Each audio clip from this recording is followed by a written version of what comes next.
میرے محترم بزرگوں اور غیور مسلمانوں، نبی اکرم صلی اللہ علیہ وسلم کے ایک ایک جملے نے صحابہ کی زندگیوں کے اندر انقلاب برپا کر دیا، صحابہ کی زندگیوں کے اندر نخار پیدا کر دیا، صحابہ کی زندگیوں کے اندر ایک بڑا انقلاب پیدا ہوا نبی اکرم صلی اللہ علیہ وسلم کے جملوں سے، کہ جو بات بھی دل سے نکلتی ہے وہ اثر کرتی ہے۔ کسی شاعر نے یوں کہا ہے صحابہ کے بارے میں، ٹل نہ سکتے تھے اگر جنگ میں اڑ جاتے تھے، ٹل نہ سکتے تھے اگر جنگ میں اڑ جاتے تھے، پاؤں شیروں کے بھی میدان سے اکھڑ جاتے تھے، تجھ سے سرکش ہوا تو بگڑ جاتے تھے، تجھ سے کوئی سرکش ہوا تو بگڑ جاتے تھے، تیغ کیا چیز ہے ہم توپ سے بھی لڑ جاتے تھے، نقش توحید کا ہر دل پہ بٹھایا ہم نے، نقش توحید کا ہر دل پہ بٹھایا ہم نے، زیر خنجر بھی یہ پیغام سنایا ہم نے۔ نبی اکرم صلی اللہ علیہ وسلم کے صحابہ جب میدان کے اندر آئے، میرے دوستوں، ان کی زندگی کے اندر صرف نبی اکرم صلی اللہ علیہ وسلم کی سنتیں موجود تھیں۔ اللہ تعالیٰ نے جو قرآن ان کی زندگی میں اتارا تھا صحابہ کے پاس موجود تھا۔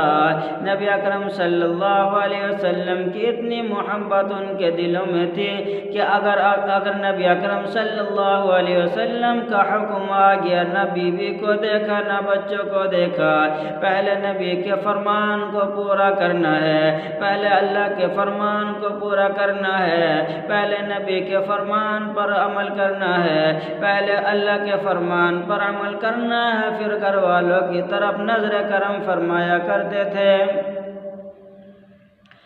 جس وقت سمرقند کو مسلمانوں نے فتح کیا، فتح کرنے کے بعد سمرقند پر فتح کے جھنڈے گاڑ دیے اور وہاں خیمہ زن ہو گئے۔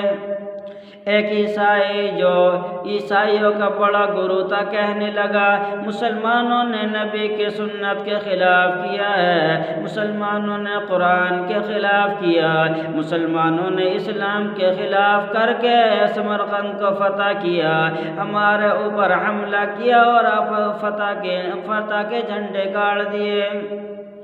عیسائی نے اپنے خاص آدمی کو ایک پیپر خط لکھ کر ایک آدمی اپنے خاص آدمی کو خط لکھ کر بھیجا مسلمانوں کے بادشاہ کے پاس۔ امیر المومنین عمر بن عبدالعزیز رحمۃ اللہ علیہ اس وقت خلیفہ تھے۔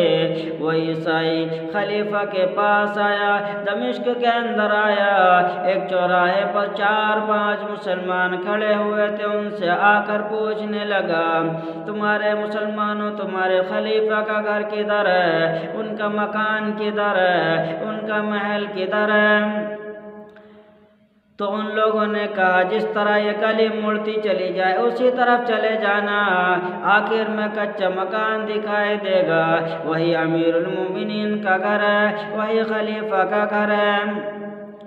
وہ عیسائی اپنے کپڑوں کو درست کرتا ہوا، عطر وغیرہ لگاتا ہوا کہ 7 بر اعظموں کا بادشاہ ہے، اس کا محل کتنا شاندار کتنا اچھا ہوگا، وہ عطر لگاتا ہوا جا رہا ہے۔ دیکھا سامنے جہاں نشاندہی کی تھی، دیکھا کہ ایک مزدور ہے، سیڑھی پر چڑھ کر کام کر رہا ہے، اپنے ہاتھ سے چھت کو لیپ رہا ہے، اس کے ہاتھ میں لوہے کی کنی بھی نہیں ہے، کوئی دوسری چیز بھی نہیں ہے۔ ایک عورت اس کے پاس ہے جو کھڑے ہو کر اس کو گارا دے رہی اور لپائی کر رہا ہے۔ اس عیسائی نے پوچھا، میاں کیا کر رہے ہو؟ امیر المومنین کہنے لگا، کل بارش پڑی تھی، گھر کی چھت ٹپکی ہے، جس کی وجہ سے گھر کی چھت ٹپکی تھی، اب میں اس کی لپائی کر رہا ہوں۔ وہ شخص وہاں سے لوٹ آیا اور جہاں مسلمان 4-5 کھڑے تھے جن سے پتہ پوچھا تھا ان سے کہنے لگا، او بھائیو، او لوگوں، میں نے تم سے زکوٰۃ لینے والے کا گھر نہیں پوچھا، میں نے تو امیر المومنین کا گھر پوچھا ہے، میں نے کسی مزدور کا گھر نہیں پوچھا، کسی محنت کرنے والے کا گھر نہیں پوچھا، مزدوری کرنے والے کا گھر نہیں پوچھا، میں نے تو امیر المومنین کا گھر پوچھا ہے۔ وہ لوگ کہنے لگے، مسلمان کہنے لگے، تو نے امیر المومنین کا گھر پوچھا لیکن اس کے گھر کے حالات نہ پوچھے۔ کل اس کے گھر سے رات میں رونے کی آوازیں آ رہی تھی۔ ہم نے پوچھا، اے امیر المومنین کیوں رویا؟ تو امیر المومنین نے روتے ہوئے کہا، کل بارش پڑی تھی، چھت ٹپکی ہے، پانی ٹپکا ہے، گھر میں اتنا بھی پیسہ یا تیل نہیں جس سے گھر کے اندر چراغ جلا سکیں۔ اللہ تعالیٰ امیر المومنین کو سلامت رکھے، امیر المومنین کو صحیح سالم رکھے۔ پھر وہ شخص دوبارہ امیر المومنین کے پاس آیا اور آ کر کہنے لگا، امیر المومنین نے اوپر سے کہا، جی ہاں بولیے۔ وہ یہودی کہنے لگا، تمہارے مسلمانوں نے سمرقند کو فتح کر لیا۔ امیر المومنین کہنے لگے، مبارک ہو۔ وہ یہودی کہنے لگا، ہم اس کو مبارکباد مانتے ہی نہیں۔ تمہارے مسلمانوں نے ناجائز قبضہ کیا، نبی کے سنت کے خلاف کیا، نبی کے قرآن کے خلاف کیا۔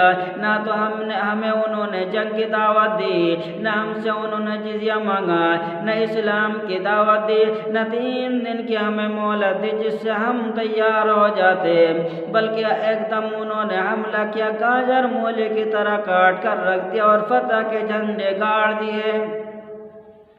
امیر المومنین نے فرمایا، اچھا ایسا ہوا؟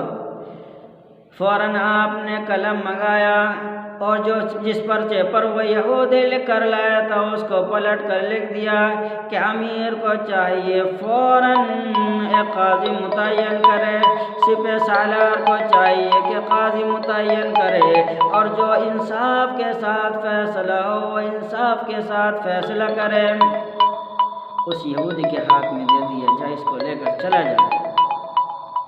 وہ یہودی کہنے لگا، عیسائی کہنے لگا، بابا تیرے پاس کوئی مزدور نہیں، تیرے پاس کوئی فوج نہیں، تیرے پاس کوئی آدمی نہیں کام کرنے کے لیے، اتنا بڑا سپہ سالار ہے، اتنے ملکوں کو فتح کر رہا ہے، وہ تیری بات کیسے مانے گا؟ امیر المومنین نے کہا، جا لے جا کر دے دینا، بس تو دے دینا، اتنا کام کر دینا۔ وہ عیسائی اپنے پادریوں کے پاس، اپنے بڑے گروؤں کے پاس آیا اور ان کو امیر المومنین کے سارے حالات بتائے، ان کے گھر کے حالات بتائے۔ تو عیسائی کہنے لگے، چلو امید تو کوئی نہیں، پھر بھی چل کر دیکھ لیتے ہیں۔ سپہ سالار کے پاس پہنچے اور خط لے آ کر دیا۔ سپہ سالار نے پوچھا، کس کا خط ہے؟ امیر المومنین کا خط ہے۔ جیسے ہی امیر المومنین کا نام سنا فوراً کانپنے لگا اور کھڑا ہو گیا، کیا بات ہے؟ اور اعلان کیا، او لوگوں، کل کی مہلت نہیں، پرسوں کی مہلت نہیں، 3 دن کی مہلت نہیں، 4 دن کی مہلت نہیں، میں ابھی قاضی کو متعین کرتا ہوں، قاضی کو بیٹھاتا ہوں۔ اگر تمہارے پاس میری کوئی شکایت ہے تو قاضی سے اپنی شکایت پیش کر دے قاضی کے سامنے۔ ایک عیسائی کھڑا ہو کر کہنے لگا، کہ تم نے سمرقند کو فتح کیا لیکن سنت کے خلاف کیا، قرآن کے خلاف کیا، اپنے نبی کے طریقے کے خلاف کیا۔ عیسائی سے کہا گیا، وہ کیسے؟ وہ کہنے لگا، نہ تو تم نے ہمیں جنگ کی دعوت دی، نہ تم نے ہم سے جزیہ مانگا، نہ تم نے ہمیں اسلام کی دعوت دی، اور نہ تم نے ہمیں 3 دن کی مہلت دی۔ قاضی نے پوچھا سپہ سالار سے، کیا ایسا ہی کہتا ہے؟ قاضی نے سپہ سالار نے کہا، بات تو ایسا ہی ہے، لیکن جنگ تو نام ہے دھوکے کا۔ میں نے پاس کے علاقوں میں بہت اسلام کی بھی دعوت دی، میں نے جزیے کے بارے میں بات کری، میں نے 3 دن کی بھی مہلت دی، لیکن وہ لوگ میرے سامنے تلوار نکال کر کھڑے ہو گئے۔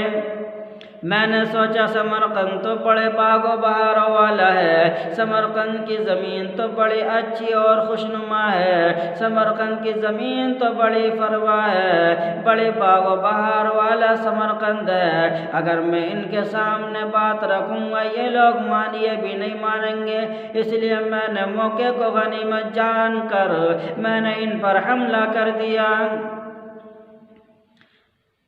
جج نے کہا، قاضی نے، تو نے سنت کے خلاف کیا، قرآن کے خلاف کیا، نبی کے حکم کے خلاف کیا، اقبال جرم کرتا ہے۔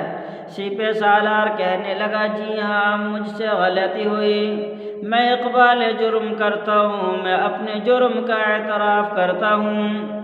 قاضی نے فوراً فیصلہ لکھا، کل کی مہلت نہیں، پرسوں کی مہلت نہیں، 2 دن 3 دن کی مہلت نہیں، مغرب کی نماز سمرقند کی سرحد کے اندر مسلمانوں کو پڑھنے کی اجازت نہیں۔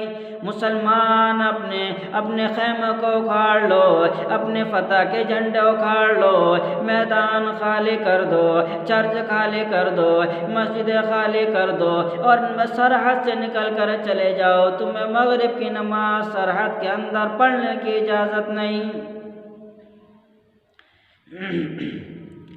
تمام مسلمان کی فوج سمرقند سے نکلنے لگی۔ عیسائی دیکھ رہے ہیں، جتنے سمرقند کے عیسائی تھے دیکھنے لگے اور ایک دوسرے کو منہ کو تکنے لگے، یہ کیا ہو رہا ہے کہ ایک جج کے کہنے پر، قاضی کے کہنے پر پورا سمرقند خالی کر دیا۔ تو بڑے بڑے عیسائی کہنے لگے ان کے آنے میں برکت ہے، ان کے رہنے میں برکت ہے، ان کے یہاں قیام کرنے میں برکت ہے، ان کے فتح ہونے میں برکت ہے۔ اب وہ مسلمانوں کے پیچھے پیچھے سرحد کی طرف چل دیے، دیکھا کہ مسلمان روتے ہوئے جا رہے ہیں۔ تو عیسائی کہنے لگے جس رب کے تم پوجا کرتے ہو، جس رب کو تم خدا مانتے ہو، اس رب کا واسطہ تم دوبارہ سمرقند کے اندر چلو، تم ہمارے آقا بنو، ہم تمہارے غلام بنیں گے، تمہارے بچوں کی خدمت کریں گے، تمہارے جانوروں کی خدمت کریں گے، ہم غلامی کریں گے، تمہارے آنے میں برکت ہے، تمہارے رہنے میں برکت ہے۔ ایک جوان کھڑا ہو کر کہنے لگا ابھی تو تم دھکے دے دے کر نکال رہے تھے، اب ہمیں بلانے کے لیے آئے ہو، کیا وجہ ہے؟ تو عیسائی پادری جو سب سے بڑا تو کہنے لگا جس کے غلام اتنے اعلیٰ ہو ان کا آقا محمد کتنا اعلیٰ ہوگا۔ علم ربی من سؤال